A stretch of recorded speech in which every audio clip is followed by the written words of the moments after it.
For this series of vlogs, I'm going to review video games. This is really the only thing I do. The format for these videos will include an introduction to the game, like what the genre is, what its appeal is, how the gameplay is, and if it has a good story. After introducing the game, I will approach the pros and cons of the game, like where the game succeeds and where the game fails. After the pros and cons, I'll give it a final review, which is my opinion on how good the game is, as well as who the game would appeal to and who it wouldn't appeal to. The visuals for these vlogs will include a small portion in which I'm in front of my computer like I am now, as well as gameplay highlighting the points that I cover in my script. That being said, the first game that we're going to review is Dark Souls 3. Dark Souls 3 is an action RPG that is a part of the Souls-like series. Dark Souls 3 is set in a tired, gothic world with beautiful aesthetics which seem to resemble medieval structures. The protagonist is an undead warrior, known as an Unkindled, who is raised from the dead.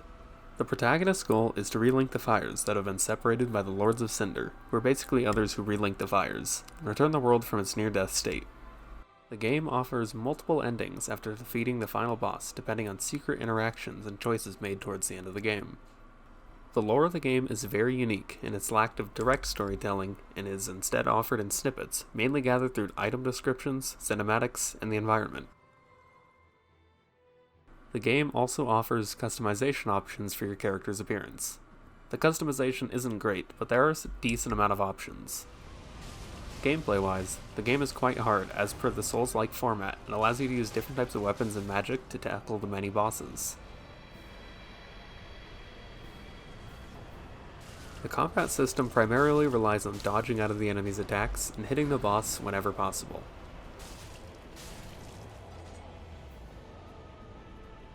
By killing any type of enemy, whether it's a boss or random enemies between boss rooms, you gain souls, which are a currency you can use to purchase items and upgrade skills to assist in combat.